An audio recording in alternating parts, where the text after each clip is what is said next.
Hi, everybody. Welcome to Tamiki Ergonomics. My name is Matt Jeffs, and we're here with a special guest, a certified professional ergonomist, Jenny Zhao. Jenny, how are you today?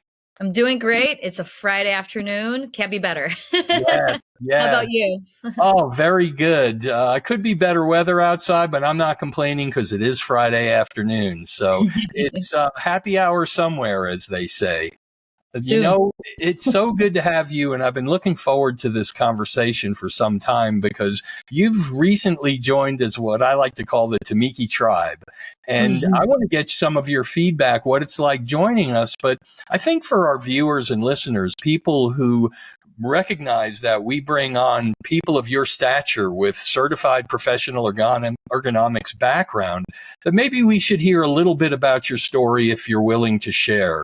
So the who is Jenny Zhao is where we should begin. Give us a little background and maybe share with us how you found ergonomics or ergonomics found you. Sounds good. I first wanted to just say I love that you use Tumiki Tribe. That's a new one for me. I love it. When I first joined on, I wanted to say Tumiki Fam because it actually just feels that way too, right? It's like it's a tight knit family, and we love having you as part of the family as well. And I'm honored to be here for sure, and I'm honored to be part of this like tight knit, loving community and family and tribe. So appreciate Very that. good. Very um, good. Well, so welcome.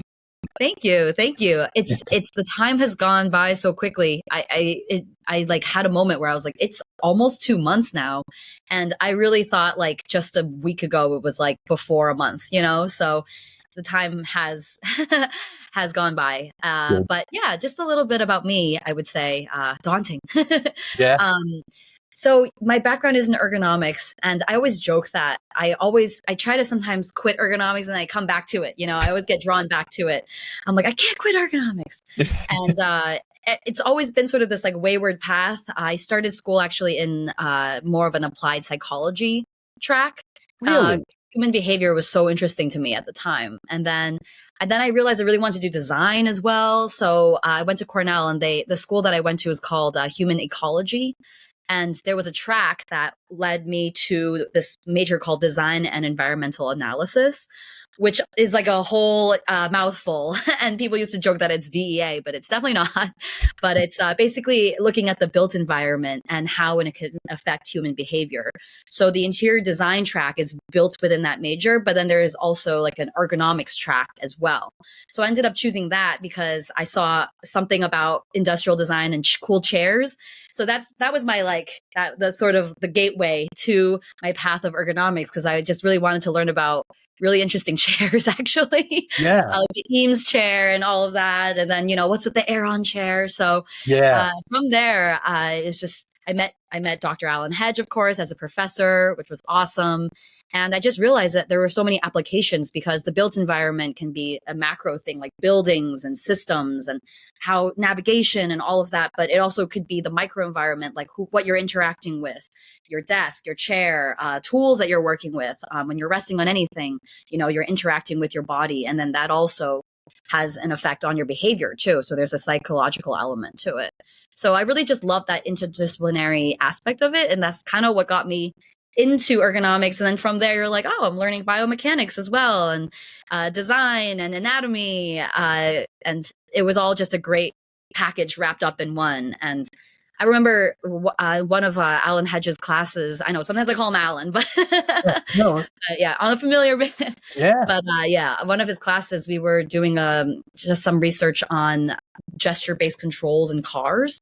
So at the time, it felt completely random. You're like, whoa, when would that ever happen? Why would you ever have gesture-based controls in cars? But I kid you not, when I was in Miami just a few months back in December, there was a BMW like promotion going on where they drive you around the block and get to show you their latest cars. And the guy was like, let me show you something cool. And he had gesture controls in the car. And he was able, so without like fumbling for the knob, he would wave, I believe it's a hand in front of some kind of sensor, and he could just go like this to turn up the volume. He could go like this to do the next track. And we were like, we did this research 10 years ago. Wow. So it Wow. was really cool to see that come to life. But it just goes to show just the prevalence and the importance of ergonomics and, where we're headed to. You just expanded my horizons. I didn't realize that about the whole built environment and everything. And as you were describing it, I remember, concepts like the flow of a place and, I'm going to butcher this phrase, but like feng shui or something like that, where that you're literally talking about the study of that and the fact that, there's a way to lay a place out. And yes, we respond and react to it. Wow, I didn't realize that was a major, or that was something that is actually an area of study. That's cool. Thanks. I didn't know either, or else I would have signed up for in the beginning. But I had to switch majors, do a hard left turn there, but I'm not quite hard. Swing a little bit of a turn there, but I'm glad. And I also have to mention, I have to say, forgive me for jumping in, but you are not alone in that. On and off ergonomics track. I can tell you that's been my path. Sometimes I thought the road ended and then the road opens back up again. And it's sort of like, okay. Absolutely. And maybe that's the nature of it, right? Because there's so many things that can touch ergonomics and be adjacent to it. And you sort of just want to wander, and there are some of us who just we don't want to just do the straight and narrow. We want to check out different ones and then come back. And I think it does make us more well-rounded practitioners as well. Yeah, like one of the backstory things we talk about in the Tamiki tribe, if I can continue to use that phrase, is there are concepts that were coined from a German scientist back in the early 1900s, Umwelt and Umgebung. And those are German words. And Umwelt is I call it the ergonomics of experience. So it's sort of like you wave your 5 faulty filters, as I call them, your 5 senses through the cosmos. And that's your reality. But when you compare that to, say, a bat and its use of sonar, or a porpoise and its use of a 3D environment, or any other of other animals, they have a different Umwelt. And then Umgebung is a German word for the ergonomics of everything. So there are these broader concepts. It sounds like you're tapping on them, and they really, the stuff we talk about, the Tamiki gang gets together and we have these calls, and it's really deep, rich stuff, isn't it? Absolutely. And I think that's what interested me as well. I love the ergonomics everywhere concept, because it's not just strapped to this very tiny concept of work and your computer and your desk and your chair. It's so many things beyond that. Yeah. I know we'll get to that later too. Oh yeah. No, it's good. And I also appreciate, and I want to say right on the outset, as soon as you said it, your background in psychology, because again, as everybody again in the tribe knows, I'm the big cognitive ergonomics guy. So I'm always like, hey, it's the 21st century. This is what we're talking about nowadays. And we're all like, geez, that's right. How do you react to this? How do you react to your phone? How do you react to your laptop? How do you react to the world around you? And we get into that stuff as well. But before I take us down that road, I wanted to ask you, we all go through, as ergonomists, we go through some, I'll describe them as war stories, where we have these kind of events that may change us. We go into it, it's a portal we pass through, where we go into a setting, and maybe we're not all that sure, or maybe we're very confident, but we come out the other side having seen something that most people don't see. Do you have any kind of war stories like that you might be able to share with us, that as an ergonomist sort of it was a portal you passed through? Share if you have any. Tell me about it. Yeah, I have a collection. Many of them are going to be on the smaller, like how do I say it? I was going to say this is something that probably every ergonomist goes through, right? It's from the start, and then as part of the journey to becoming a better practitioner. But I remember just in the beginning, right out of school, I got a job, and I was able to, as an ergonomist, an ergonomic consultant. And even just being for the first time, you're in a classroom up until then, right? And you're learning all these concepts, but then you're now actually getting paid to go into somebody's workspace, and especially in corporate offices, and tell them what to do, and try to give them that education. But you're also nervous, like their heart's pounding, and you're like trying to remember all the things you learned in school. And of course, you learn a little bit of the talk tracks of what to say, so it's a little streamlined. But it really does feel like you're getting thrown into the deep end sometimes when you're first interfacing with an actual person who's just looking at you like, are you going to fix me or not? And you sort of freeze sometimes, but and most times it goes amazingly well, because people will just be like, thank you so much. Like, this has helped, this little tweak here and there, and this makes a lot of sense. But I'm sure we all remember the first time when someone gives you pushback, and they're just, as I get older, I realize that they're just holding on to what they know, what the familiar is. And there's an inherent resistance to change sometimes, and it's okay too. And it doesn't need to be taken personally. But yeah, that was definitely one of my first war stories, was just coming across people who are going to resist it and be like, don't move anything here.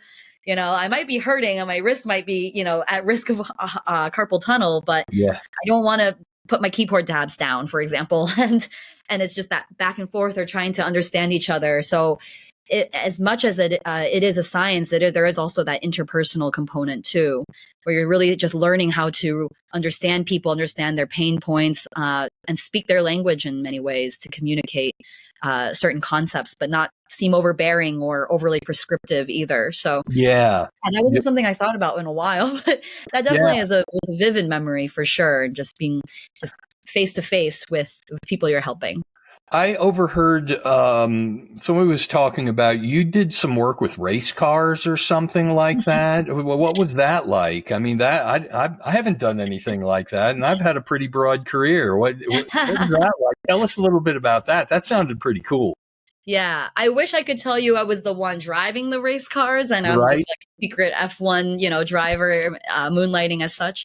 But no, we got to, I was going to say I was mostly in office ergonomics, but sometimes we get sent out on industrial assignments, and they were always the highlight of, my work, of my, I wouldn't say career, but of my just time working as an ergonomist. And you do get thrust into some interesting scenarios. So the race car division, we won't say the name just in case of privacy, but it was super neat to just be able to pull up and watch people create race car engines, right? And it's typically in many ways just your quote unquote average factory floor in many ways, right? People who are in safety will be like, yep, this sounds, whether you're making, baby strollers or mom vans, or let's say like air fryers, there is still some sort of, there's some patterns of industrial work that happens in the macro and micro level. But so, it's all broken down. So you're not seeing these gleaming race cars. You're seeing the parts and products of all these different, parts of a larger whole, of course. So, but it was neat to be able to say, hey, it was in the, the race car division, and get to see all these intricate work being done to the engines and optimization and all of that as well. And actually beyond that too, I would say the most zany place I've been to was a big I was almost gonna say the name, the big theme park. So roller coasters. I've done that work too. Yeah. Roller coasters, entertainers, that was something I never thought about too, but they were like, we need you to make sure you assess ergonomically the entertainers, because they're in these hot suits all day, or not all day hopefully, but they're in these rotations. I was in Southern California at the time, so it was hot weather. And then these giant unwieldy things that they have to carry, like the big old head needs to pop on and off, and where do they put it? And it's on the top shelf. And there was an injury last year because someone toppled off, and they were only 5'2", so there's all these things you never think about, and it's incredible. That's the cool stuff, the behind the scenes stuff. I did some physical demand analysis work for an unnamed theme park outfit that around the country. And I did some work in Dallas, and You had to follow the skilled laborers around the job. So I was up on some of those giant roller coasters way up there, and it was winter in Dallas. And if you don't think it gets cold in Texas, man, it gets cold in Texas. So yeah, these are the sort of things, these war stories, as I call them, about, I wound up here or I wound up there. And you find yourself in some pretty amazing places as an ergonomist. And isn't it a blessing? Because you wonder, wow, this is a part of the world people don't know. They don't get to see how a motorcycle is made, or how, this food actually goes from grain to a cereal on your shelf. And we see all that kind of stuff. And that, to me, that's why I wanted to ask you, because I know when we get together and we start sharing these stories, we live through each other. It's like, wow, that must have been wild. I can envision what you're saying. Totally. I love that story of you on top of the roller coaster too. I didn't know you were working in theme parks, but that's definitely a perk. Yeah. We should teach that in school. Be an ergonomist, and you might also find yourself being able to get some perks. I mean, I was like 100 feet up on this catwalk going, what am I doing up here? I mean, we were following all the safety regs. I was harnessed and all that, but still didn't feel good. Yeah. Maybe not maybe not for people who have a fear of heights, but still definitely just a once in a lifetime sort of experience there. Yeah, well, it is. And that's what this work. And that's why I was so thrilled to have this conversation with you. And I wanted to ask you that in a conversation we had a few weeks back, you coined a phrase that I want to give you full credit for. And that phrase was holistic ergonomics, which I just fell in love with. I was like, there it is. Why didn't I think about putting a finger on it like that? And I wanted you to help us flesh out that phrase, what it means for you, because again, there's that Umwelt, there's that Umgebung, there's that, that whole holistic approach. Tell us what that means to you and how you came up with it. Thank you. I mean, I don't take full credit. I don't know. I know I coined it, but it might have tangentially also been coined in other circles too. Sure. But thank you. Thank you for that. And I'm glad when I told you about it that you were like, boom, I love it. But I think, as I mentioned before, to me, just because I have come from a more interdisciplinary background, and it's not just the straight and narrow where it's just very narrowly defined, is not something that I personally resonate with for many tracks of ergonomics. And I just really feel like there's so much more beyond just what we're taught in textbooks and schools. And I'm always looking for ways to sort of tie everything together. And it came at a time where it was just COVID had just happened. And I was taking a break. I had, quit my job to travel around the world, do that thing. I was like, yep, I'm doing the late 20s, finding myself sort of track right there. I settled back in home, and some people started asking me about like setting up their home workstations. And they were saying, you were an ergonomist. I remember reading that on LinkedIn. Can you just give me some tips? And I'm like, I'm not officially working now, and I don't really have a business, but a lot of them were close friends. So I'm like, let's just do this for free. And these conversations turned out to be super fun, because I realized that beforehand, I was in more of like a corporate limitation, right? We were working corporate, and which was also had its benefits for sure. Yeah. But, most times the company was able to buy all this for you, and it was quite uniform, but it was also more high end as well. But now without a company budget, how do you sort of jerry rig, MacGyver, a situation? Yeah. But then you also have this creative freedom all of a sudden. You don't have to adhere to the chair that the company gave you or the desk that wasn't ever working for you, right? So from there, it just, I love that I have a lot of creative friends, so shout out to them. But we came up with so many different ways of doing things, and we realized that the workday wasn't just sitting down for a lot of people. Most people wanted to get up. There was conversation around alternative chairs, but also staying safe, because I'm one of those ergonomists that's not going to be like sit on a exercise ball all day. That's not great for your back either. And I'm sure from your expertise, that is not the recommendation. So it became this almost this like, I don't know, like an ecosystem of sorts. Like I started seeing a desk beyond just that inorganic, just desk and chair, but it became like how you're moving along this desk, how often you're sitting, what's your behavior? Are you stretching? What are you doing in and out of work? Are you drinking water, all these things that people say, but it just feels like disjointed sometimes. You're like, I know I have to do this and I know I should stretch, but not realizing this all ties into how comfortable your body and how comfortable you feel, and just generally how well you're taking care of your body. So Yes. sort of marrying this idea of holistics that people were starting to get excited about, or have been getting excited about, for the past few decades. And, the whole yoga and wellness, mindfulness, and realizing that it doesn't have to be that and then work, right? It could be really integrated in many ways, especially when you're working from home. You have the freedom to not, you can actually just do a yoga pose if you wanted to at your desk. Yeah. You're not going to get weird looks, right, from your colleagues. Yeah. So just thinking beyond the box there and realizing, we might be onto something, like, this more idea of this holistic ergonomics. And one thing to add too is I realized too, being in the field, and I'm sure you relate to this too, you're always talking about it and thinking about it and speaking with others about it. But people who don't think about ergonomics, to them, sometimes that's just that diagram they've seen from the 80s. That's right. the degree, 90-degree angle, sit up straight, this distance to the monitor. The monitor is probably still like a CRT from the 90s, right? In that picture. So people are shocked when I'm like, I'm not actually asking you to sit up straight all day. Right. I'm actually move, and how can we do that for you and the way your day looks? And I think I realized that there was a little bit of a disconnect. Right? Yeah. How the general public perceives what ergonomics is, which is this very rigid idea of like rules and regulations and what we have to do, versus now, which is why I was like, I should coin something else, right? I want to sound more accessible, more interesting, more geared towards wellness, which it always has been, but it's just like a bridge. Yeah. Well, you have a gift for coining a phrase, and I just want to pluck one out from what you just said. And the word you used was ecosystem. And I was like, again, a great descriptor, because suddenly it brings everything in, your surroundings and how you move within it.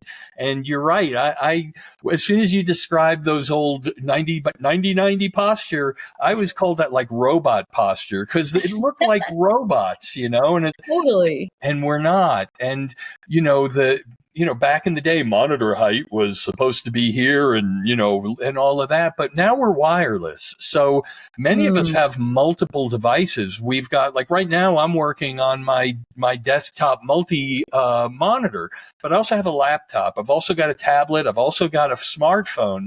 And they're wireless with uploaded sync. So suddenly I realized, in the cognitive ergonomics realm, if we use something like Bloom's taxonomy, we realize for learning, there's different levels of cognition. Don't believe me? You ever been driving in a car and looking for a turn and you turn the radio down to look for the... Totally. Right? Parallel parking. Yeah. What is that? Why do we turn the radio down when we're looking for an exit or something like that? Because we need to focus. And so that's, suddenly when we go, oh yeah, there's a reason libraries are quiet, or houses of worship are quiet, or there's a reason stadiums are loud. And suddenly you realize, oh, ecosystem. You just nailed another one there, Jenny. It's like, that's really... we have to look at it that way. And so anyway, yeah, holistic, you grabbed me with that one. When I heard that, I was like, oh, I'm writing that one down. Thanks. Thank you so much for that. I love that you understand it too, just inherently. There's a reason, right? Because even though you've never heard it before, you're like, that makes perfect sense given your experience. And sometimes these concepts are floating around us, and then somebody puts the finger on it, and it's like, boom, that's what I was trying to say. So I'm stealing ecosystem from you too. Ergonomic ecosystem might be one we ought to coin too while we're thinking about it. Absolutely. And when I use ecosystem too, there's also this idea of like you're contributing, like everything is interconnected in a way, right? It's not just floating pieces in space. Like how you set this up, how you set up your chair is going to affect how you set up your desk, which is going to affect maybe the lighting, your monitors, all the things you have, right? And you were just talking earlier about positioning ourselves where we get some good light for this podcast. And it's like, today my ecosystem is going to be the bed because it's close to the window, Right. But there's so many factors to it. And I love that it's like, I see this web and you touch one thing and the other things are also affected. But it could be used for a lot of design potential as well. We have a lot of more flexibility nowadays. Those diagrams you described about from the 90s, we were all like I describe it, we were lashed to our workstations because everything was wired. Your mouse was wired, your keyboard was wired, everything was wired. So you didn't have that freedom of movement. Now we do. And so looking at ergonomics through that old lens just doesn't fit anymore. You can get up and go down to the kitchen table with your laptop, and you might have a task that's not that cognitively challenging where you can work with your laptop and have a light conversation with somebody. And, same with at a office setting where I can go down to the break room with my tablet, and it's okay if I have light conversation, because cognitively, this task isn't that challenging. However, if I have something that's a deadline and it's got a deep dive, that's the one I do behind a closed door with a sign on it that says, do not disturb. But we have that flexibility now, and and now we're talking about moving between ecosystems. So great. God, every time we talk, I learn something new. So I appreciate that.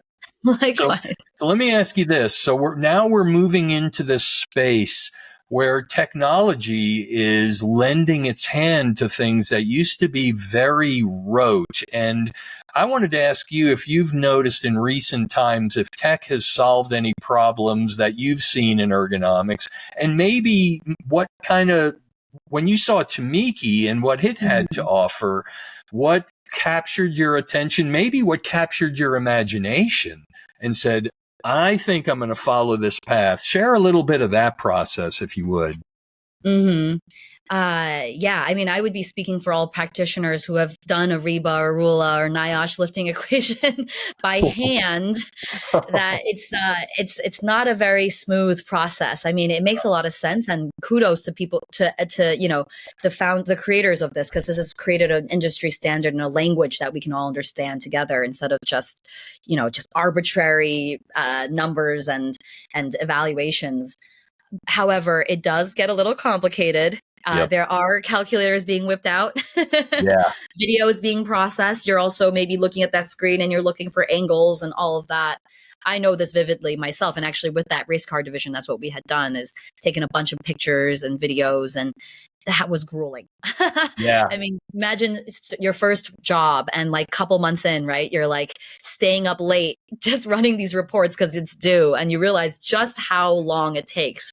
I mean, you do it in school, but when you're doing it for a client with a deadline and it's people there's money on the line, there's reputation on the line.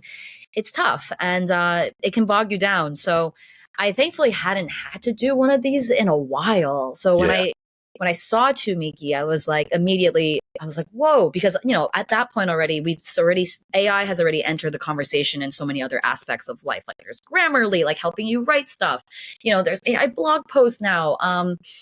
Everything seems to be AI-ified or moving towards that trend. So at first you're kind of like, okay, hold up, let's see if this makes sense, right? Because I remember back in the day, it was almost like a pipe dream to have something like computer vision pick up with accuracy, any sort of accuracy, these body joints. And I remember at the time it was like, you'd have to wear these really intense suits, or, I keep thinking about motion capture for like Lord of the Rings, for example, and Gollum, and watching the behind the scenes. And I know they do that for video games too, and just capturing all the body in motion, but you'd be wearing like a blue top head to bottom suit with specific cameras.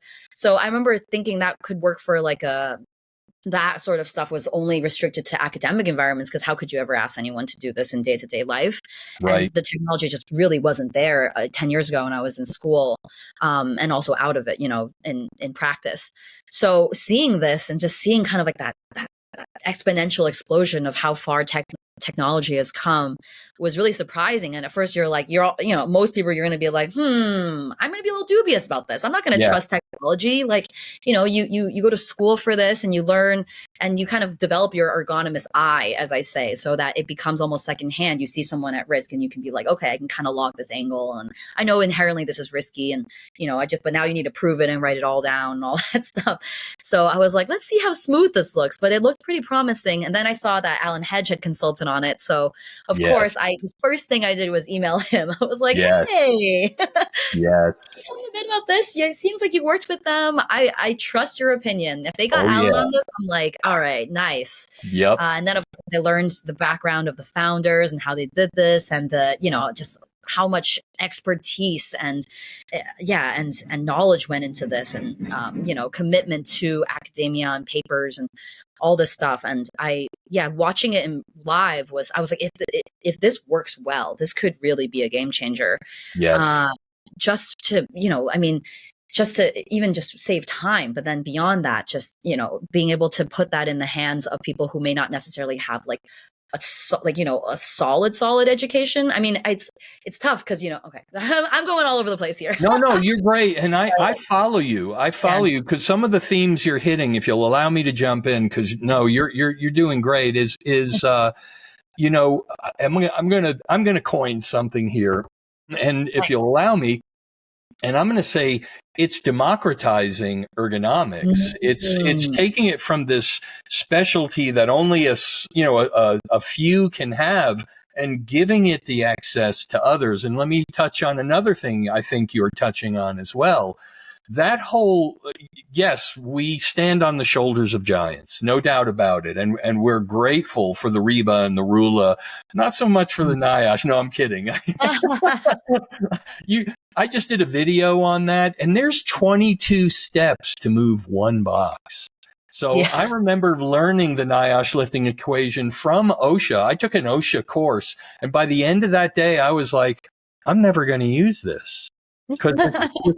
Well, if it's 22 steps, 22, to move through the conversion tables and all like that to get to the bottom, and I have a pallet with 55 boxes on it, I'm never going to get through this. So the point I'm driving at, and I think you are too, is that old way of doing ergonomics assessment used so much cognitive bandwidth that just coming down with this relative risk number at the bottom of the page, now you haven't even talked or thought about interventions yet. It took that much work just to come to a relative risk score. And now you've got to start thinking through interventions. Then you've got to go, if you're doing it right, you've got to do that whole assessment again to compare pre and post, to compare, did I move the needle?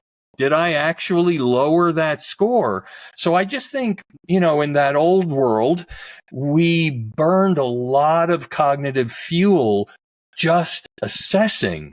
And honestly, a lot of us, when it came to intervention time, it's like, I don't know, is there a widget, You're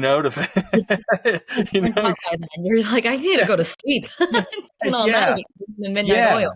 and now that we have something that's practically point and click and gives us the same stuff, now we have all this cognitive bandwidth to pay attention to intervention and really start solving problems. Because I know one of the challenges with what I just described is once you got that project off your desk, you didn't want to see it again.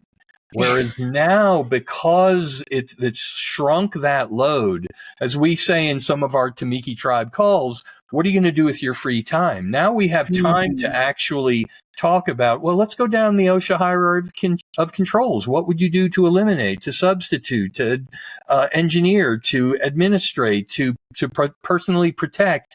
And suddenly now you've got this canvas to start divergent thinking. You know what I'm saying? 100%. And that's really great. I was thinking the exact same thing. And I was actually wanting to say, I guess like a tool like Tamiki would actually bring the practitioner closer to what matters, which is creating these implementations, creating these solutions. Yes. And I think it's to say most people aren't in this field because they really want to do assessments. The assessments are just a means to be able to come up with what they actually want to do, which is creating solutions, making a safer environment, seeing change, seeing that reduction in injuries and hazards. And that's what's most fulfilling about the job. And you got to the heart of it, Matt, because I was like, yes, that's what I was trying to say. Is like you're shrinking the middle process and you're giving yourself more bandwidth and brain power to remember where you're here for, right? Which is to make these positive changes and effective changes. That like you said, that's really the goal. That's why we go into this. And it's not only to solve a problem, for instance, to reduce injuries, as laudable as that is, but you also get into the performance side and help somebody be their best version of themselves and say, if we mix this up, if we do, like you were describing, the ecosystem, I love that. It's sort of like, look, when you work within this ecosystem, you have the freedom to maybe use your laptop and your phone. And then in this ecosystem, you might use this.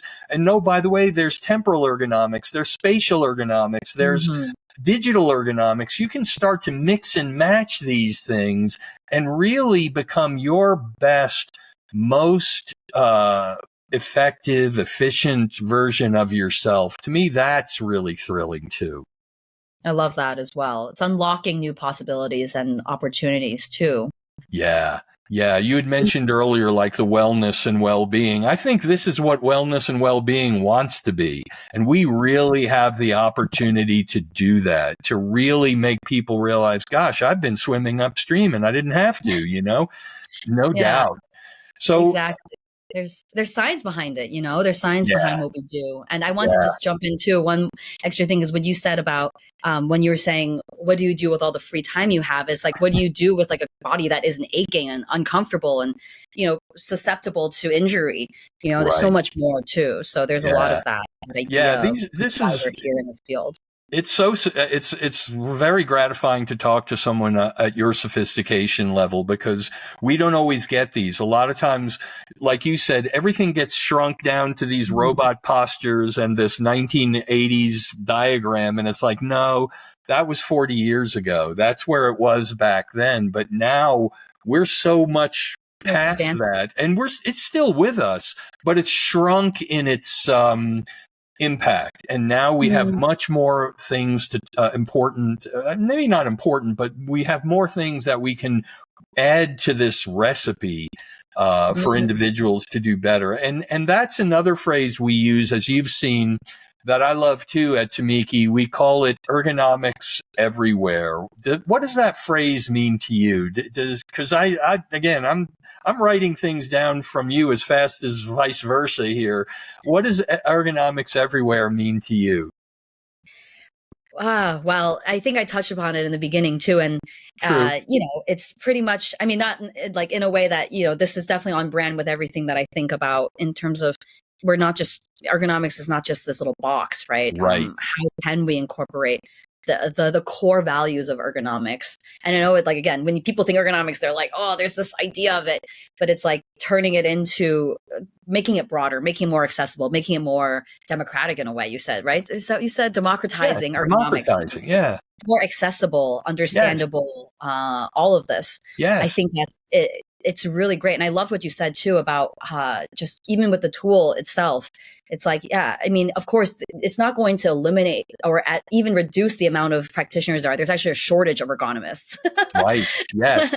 Like we're in desperate need for more. Right. But now it's allowing people to harness their team members to look in a different way, right? So you're not just that lone wolf just trying to build out that ergonomics program. And one of our, you'll be surprised, so many of our customers on our end are lone wolves, right? And they need this software because they're trying to make an argument for the importance of it in this huge hierarchy and this machine of a business, and to be able to have this tool that actually makes it so much more accessible. It's kind of like you're looking into an ergonomist lens, and people understand it finally. They're like, right, like I'm seeing this viscerally, like how people used to work, and we would just pass by this assembly line every day and just think, they seem okay. But when you actually make that analysis and you're like, oh my goodness, we should probably do something about this before we get an OSHA recordable, So right.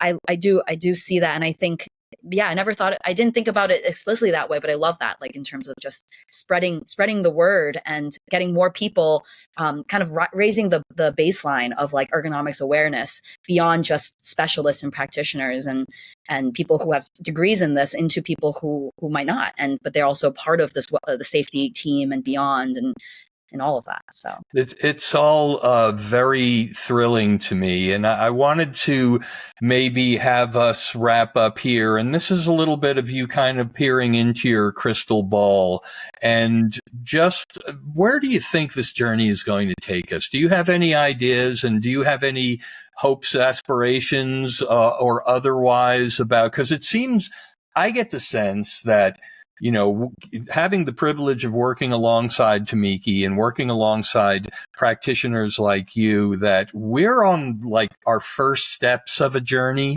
and things are going to unfold in front of us that we're not even imagining right now. But if you were to just use your imagination, what do you hope and see that these kind of tools, where can it take us? Any thoughts on that? yeah, I mean, this might sound a little like optimistic or woo woo, but you got to dream big, right? I mean, if, with anyone in this field, you always imagine like like an injury free future, right? I know it doesn't sound that flashy, but it's just a safer future for all. And to see every OSHA recordable go down. I mean, right now, and don't quote me on this, there are significant injuries and issues just related to work, whether that's industrial or even office related, and it's happening sooner to younger populations just because of our tether to technology. And I think that's so interesting too, because as much as we're untethering and going wireless, we're also retethering by being connected to our phones and our tablets and our computers. And I'm not going to comment whether that's a good or bad thing. It's definitely much more of a complicated situation. Right. And it's good and there's good and bad to it. Yeah. But in seeing all these concerning factors on where we're headed toward as humans with just very human bodies, right, that do break down.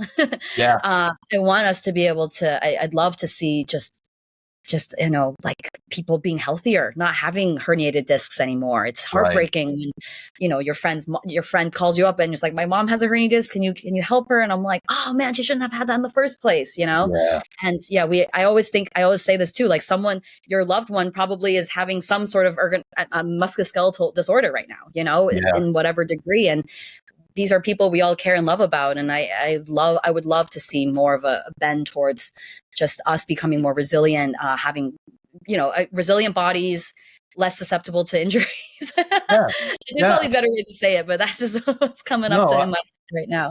I get it. And if I paraphrase, if you'll allow me, I see what you're saying, because again, oftentimes these type of injuries will hit somebody in their prime. And it's something where they're in their prime earning years. Maybe they've built up a lifestyle and they've climbed a ladder, so to speak, of accomplishment. And then all of a sudden they're sidelined by that, and all that's threatened. And like you said, it was avoidable. And, that's the side of things that are more remedial, where we're actually trying to, the old Humpty Dumpty, putting people back together again. But, there's also that front end of getting up in front. What excites me, if I can join in this question that I just asked you, is that, one of the things by virtue of when I was born, I have a foot in both centuries. So I have a foot in the 20th and the foot in the 21st. And the 20th was marked by reductionism, and everybody went down their rabbit holes and became specialists in their rabbit holes, but they never talked to anyone in another rabbit hole. So it was a necessary step. But here in the 21st century, people are coming out of their reductionist rabbit holes and comparing notes. So we live in a world now that we recognize as complex, multivariate, combinatorial, and integrated. And once we recognize that integration, which you've been nailing with words like holistic ergonomics and with words like ergonomic ecosystem, I love that, just the concept of that. Well, that integration then allows us a framework to explore the things that we're talking about and talking around, like synergies and synchronies and syntheses, which means we're on the verge of predictive analytics, of emergent properties and I think the AI is going to take us there. Once we load more and more information into us, it's going to show us, well, if you're on this path, it's going to lead to this. And and I know the hallmark of environmental health and safety, under the umbrella under which ergonomics finds itself, is leading indicators. And I see this path leading us towards leading indicators before problems happen. And to me, that is just thrilling. Do you agree? Does that make sense? Is what I'm saying making sense? I hope 100%. 100%. And you bring up a really, really important point, because we don't want to just be reactive. And in fact, to react is already being behind. Right. And it's so much harder. I don't have like a factor, but there is a multi-level factor of difficulty of fixing problems after the fact than predicting and preventing these problems from happening. And I love that you brought that up, because it is such a pillar of I want to say safety and ergonomics as well, and all of that. And it also jogged my brain into thinking like, yeah, just in that in in the world where we become more predictive, to have companies be more how would I say it? Just prioritize this, right? Yeah. To say this is like, as what is it? I'm losing it. No, you're good. You're good. Straightforward as we would have like a CFO and a CEO, and we need someone handling finances. We need someone handling operations structures, but it's like we need someone who's going to be at the forefront of protecting our workers and safety. Yeah. And spearheading this, and this is a must. This is not just an afterthought. Yeah. And it's not just something we have to do just to comply, right? There's the idea of moving beyond compliance and into like innovation. And I want there to be like I want companies to almost like challenge each other, and use this spirit of competition to be like, who can be better, right? In their safety initiatives and protect their workers and all of that. And I'm excited to see that for sure. As I'm hearing you, the term that's collecting in my mind is maybe a CHO, a chief human officer or something like that, Yeah. And I think I've started to see that on LinkedIn here and there. And I'm like, curious. Really? That's cool. Some companies are like, let's break beyond the box, let's break the fourth wall and create these new titles, because that's a new pillar that we want to embrace. So once again, you turned a good phrase, because it really is about creativity. And I feel like we're on the cusp of a creative revolution. I mean, what we're doing right now is proving it to us, working with this tool that Tamiki gives us to work with, and to see different ways of applications. I'm seeing applications I never thought of. And I was like, wow, you can gamify this? Wow, you can. Wow, this can be used remotely. Wow, I didn't think about that either. So it's revealing itself to us as we go along. Well, when this conversation airs, you and I will probably already have been through AEC 2024, but we're going to be at the conference there, the Applied Ergonomics Conference in Louisville next week. And maybe you and I will walk the floor a little bit and, interview some people or talk to some folks and everything, and kind of get the dialogue going, because like I say, you are a person, this is a cliche term, but I'll use it. You do think outside the box. You do have a broader, more sophisticated view of the world. And that's why I wanted to spend this time talking with you, because I believe the audiences that will listen and watch this will also realize, wait, ergonomics is expanding in its scope and in its term. And it is, I'll use democratize, but it is becoming something that's available to all of us.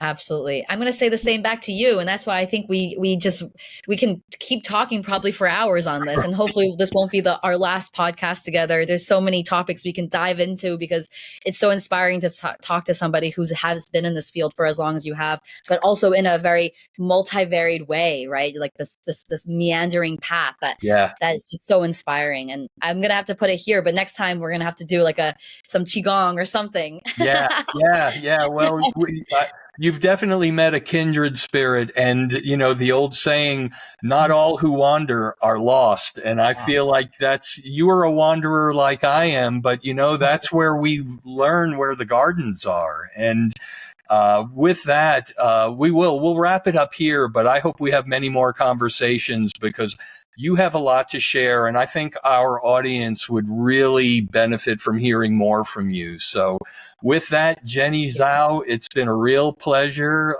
Welcome to the Tamiki tribe. And Thank we'll you. get together and talk again soon. I can't wait for the next one. That's for sure. Thanks so much Likewise. for having me on that. Oh, my pleasure. Okay, take care, everybody. Bye-bye. Bye.